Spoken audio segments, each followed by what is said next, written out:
وعلیکم السلام. بسم اللہ والصلاۃ والسلام علی رسول اللہ وعلی آلہ وصحبہ اجمعین. کل آپ سے بات شروع ہوئی تھی آدم علیہ السلام کے قصے کے بارے میں جی اور میری نیت یہ ہے کہ اس قصے کو ایک طرح سے تو مکمل کر لیں انشاءاللہ سورۃ الاعراف کی آیات کے حساب سے، لیکن اس میں ایک تفصیل جس کا میں نے پہلے آپ سے کل بس اشارے میں ذکر کیا تھا، آپ نے بعد میں مجھ سے سوال بھی پوچھے تھے کہ یہ ہم سب وہاں موجود تھے، اس سے تو بڑے سوال ذہن میں پیدا ہوتے ہیں، اور میری نیت یہی ہے کہ سوال پیدا ہوں اور جیسے جیسے ہم ان آیات سے گزر رہے ہیں انشاءاللہ ان سوالوں کے جواب آتے چلے جائیں گے انشاءاللہ. ایک تفصیل جس کا عام طور پہ اتنا اس پہ اتنا زور نہیں دیا گیا، اور میں جب کہتا ہوں زور نہیں دیا گیا تو میں کسی عالم پہ یا مفسر پہ تنقید نہیں کر رہا، ان کے ہاں تو لکھی گئی ہیں یہ باتیں، لیکن ہمارے عام ہم نے جب یہ کہانی سنی ہے بچپن میں بھی یا خطبوں میں یا بچوں کی کتابوں میں، تو اس میں ان چیزوں کچھ ڈیٹیلز ہیں جن پہ کوئی ایک فوکس نہیں دیا گیا، اور وہ میرے نزدیک ڈیٹیلز وہ بہت ضروری ہیں.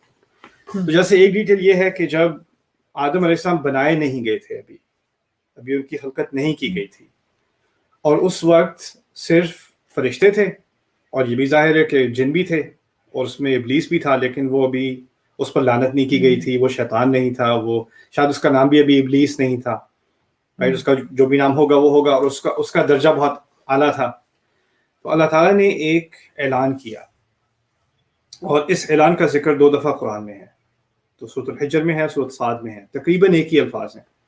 الفاظ یہ ہیں اذ قال ربک للملائکہ انی خالق بشرا من طین. جب اللہ تعالیٰ نے فرشتوں کو خطاب کرتے ہوئے کہا کہ میں مٹی سے یا کیچڑ سے، طین کو گیلی مٹی کو بھی طین کہتے ہیں، تو کیچڑ سے میں ایک بشر یعنی انسان جس کی کھال دکھتی ہے، بشر لفظ استعمال ہوتا ہے بشر سے، بشر کھال کو کہتے ہیں عربی میں.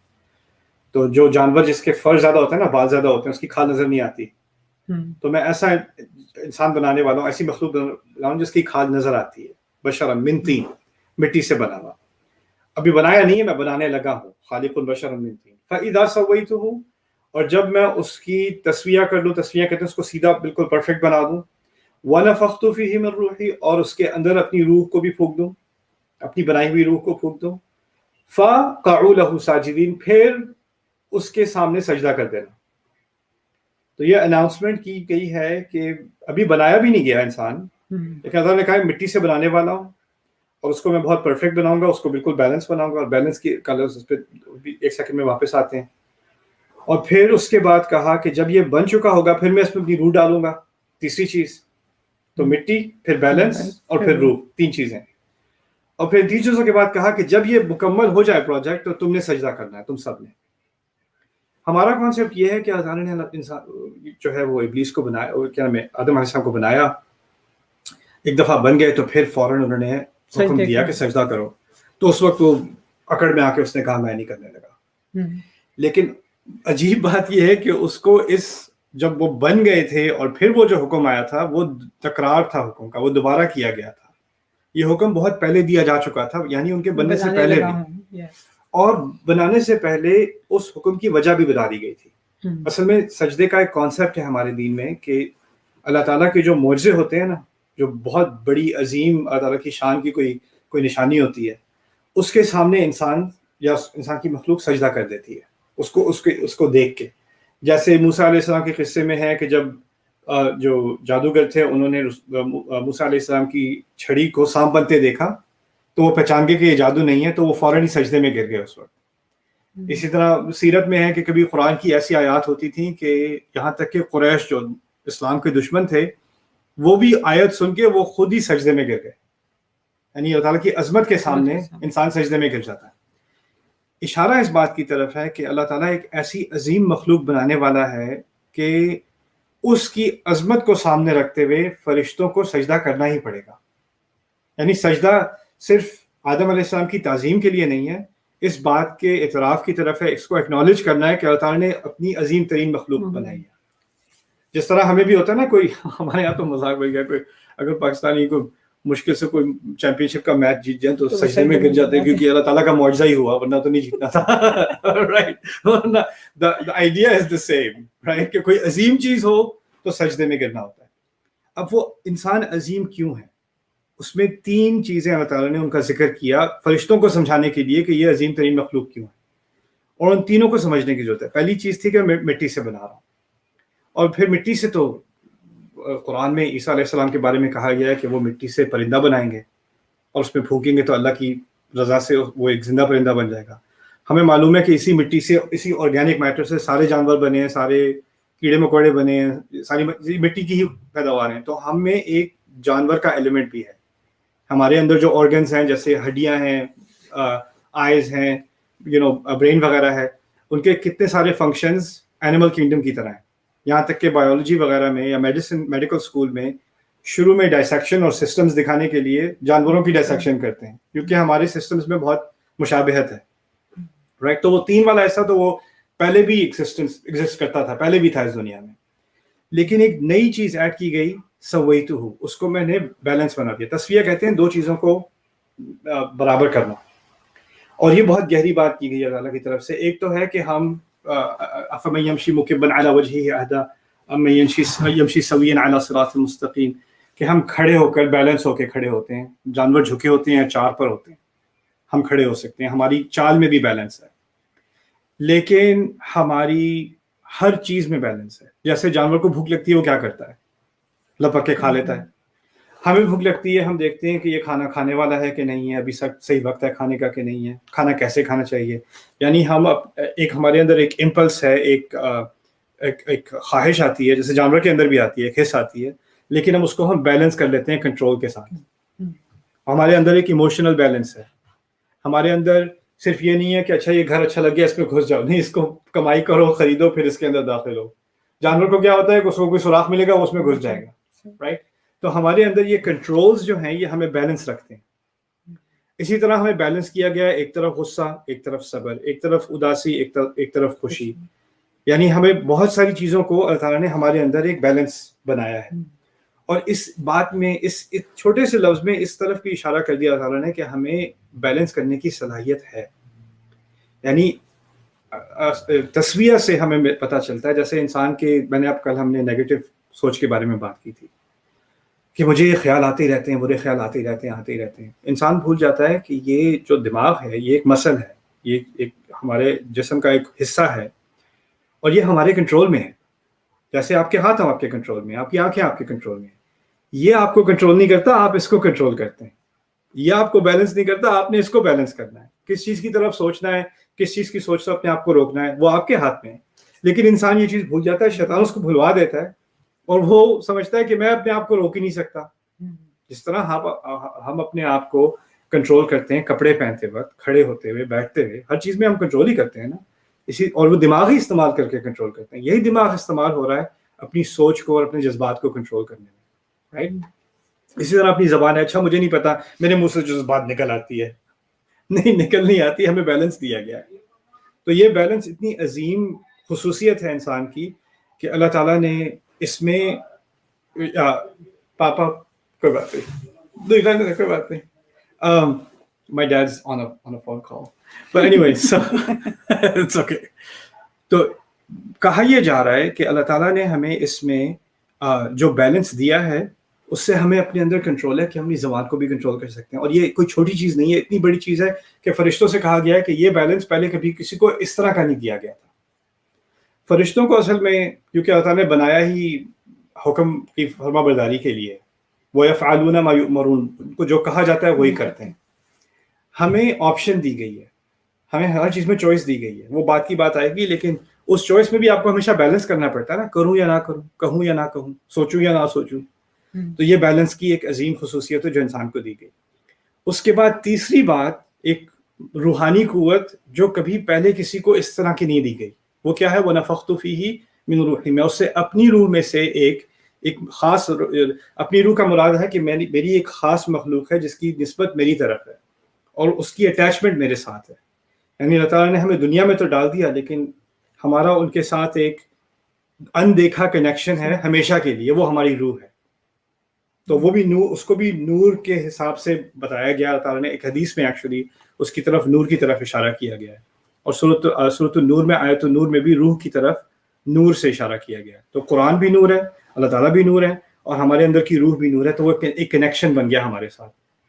تو یہ لوگ، کبھی انسان سمجھتا نا کہ میں اللہ تعالیٰ سے کنیکشن نہیں رہا، یا میں دور ہو گیا ہوں اللہ تعالیٰ سے. آپ کے اندر روح ہے، آپ ہمیشہ کنیکٹڈ ہیں. آپ کو اس کا احساس نہیں رہا, آپ کے جذبات اس کو کور کر رہے ہیں, لیکن کنیکشن رہے گا. اس کنیکشن کو آپ اکنالج کر لیں, وہ دوبارہ اسٹرانگ ہو جائے گا, بڑھ جائے گا. تو یہ 3 چیزیں اللہ تعالیٰ نے فرشتوں کو بتا دی. یہ بہت 3 عظیم چیزوں کا بیلنس انسان کو دیا گیا ہے کہ جانور جیسی اس کی مخلوق ہے, مٹی ہے, خون ہے, ہڈیاں ہیں, اس کے ساتھ بیلنس ہے جو کسی اور مخلوق کو نہیں دیا گیا, اور ساتھ میں ایک خاص روح بھی دی گئی. یہ 3 چیزیں ہیں. جب یہ پروجیکٹ مکمل ہو جائے گا, اور آخر کا سب سے اس کا کلائمیکس کیا ہے, میں اپنی روح میں سے اس میں ڈالوں گا, اپنی بنائی ہوئی خاص روح کو. پھر اس کے بعد تمہیں سجدہ کرنا پڑے گا, ایکنالج کرنا پڑے گا کہ یہ واقعی لقد خلقنا الانسان فی احسن تقویم, رائٹ, اشرف المخلوقات. ابلیس کو اس بات کا 100% علم ہے, جس طرح ملائکہ کو ہے, کہ یہ 3 چیزوں کا بنا ہوا ہے. اس میں 3 خصوصیات ہیں جو اس کو عظیم بناتی ہیں.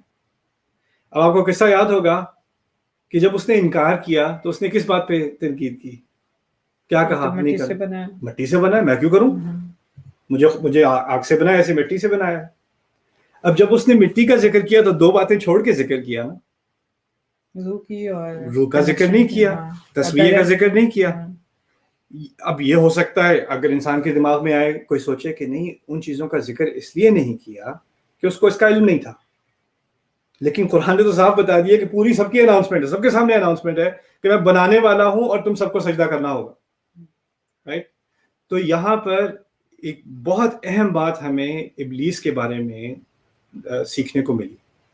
وہ یہ ہے کہ ابلیس جب اس کے سامنے ایک ایسی حقیقت ہو جس کو وہ قبول نہیں کرنا چاہتا, بات 3 باتوں پر حقیقت مبنی ہے, اس نے ایک ہی بات دیکھنی ہے. جانوروں کی طرح اس میں کیا فرق ہے, صرف سجدے کا مسئلہ تھا کہ سجدہ نہیں کرنا چاہتا. سجدے کی بات تو بعد میں آئے گی, سجدہ کیوں نہیں کرنا, اس کے دماغ میں سجدہ کیوں نہیں کرنا, اس کی لاجک کیا تھی.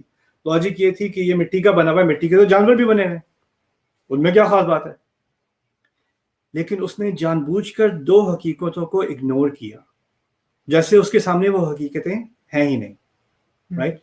اسے سائیکالوجی میں سے کہتے ہیں کاگنیٹیو ڈسوننس, اور بھی الفاظ استعمال ہوتے ہیں اس کے لیے, کہ آپ کے سامنے ایک ریالٹی ہے, اس ریالٹی کے کچھ حصے ہیں, جیسے موسم بھی ہے اور فائنینشیل سچویشن بھی ہے, پولیٹیکل سچویشن بھی ہے, مختلف ایسپیکٹس ہوتے ہیں ریالٹی کے نا. انسان کہتا ہے کہ نہیں میں باقی چیزوں سے اپنے آپ کو بلائنڈ کر رہا ہوں, ان کے بارے میں نے سوچنا ہی نہیں ہے, ایک چیز پہ میں اپنی نظر رکھنی ہے, کیونکہ اس پہ نظر رکھوں گا تو میری تنقید جو ہے وہ جائز معلوم ہوگی, اور جو باقی حقیقتیں ہیں جن کو اگر میں سوچوں تو میری اپنی سوچ بدل جائے گی, ان کو میں نے اگنور ہی کرنا جیسے وہ ہیں ہی نہیں, رائٹ. تو انسان کیا کرتا ہے کہ وہ ابلیس کے وسوسے میں آ کے, ابلیس جو حرکتیں خود کر رہا تھا نا, وہ چاہتا ہے انسان بھی وہی حرکتیں کرے.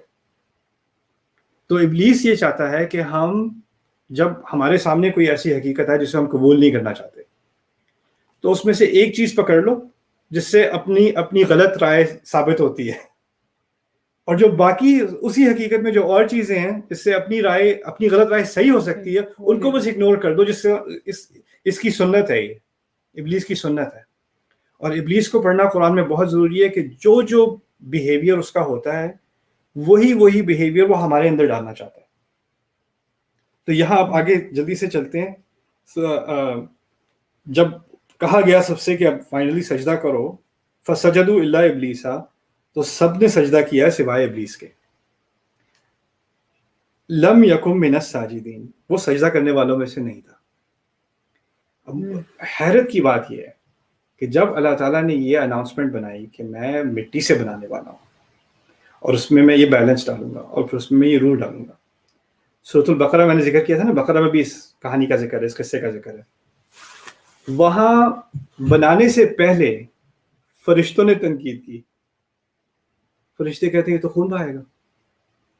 تو جب اللہ تعالیٰ نے کہا انی جاعل فی الارض خلیفہ, میں زمین پہ خلیفہ ڈالنے والا ہوں, قالوا وتجعل فیہا من یفسد فیہا ویسفک الدماء, وہ فرشتے کہنے لگے کہ آپ اس زمین میں ایسی مخلوق ڈالیں گے جو اس میں فساد پھیلائے گا, یہاں خون بہائے گا. وَنَحْنُ نُسَبِّحُ بِحَمْدِكَ وَنُقَدِّسُ لَكَ, ہم تو ہیں تسبیح کرنے والے, ہم تو آپ کی تقدیس یعنی آپ کو مقدس ماننے والے ہم ہیں, تو اس کی کیا ضرورت ہے. تو عجیب لگتا ہے کہنے میں, لیکن ابلیس نے بعد میں جا کے کمپلینٹ کی نا کہ اس میں کیا خاص بات ہے. لیکن قرآن تو یہ بھی کہہ رہا ہے کہ شروع میں تو فرشتوں نے بھی یہی بات کی تھی,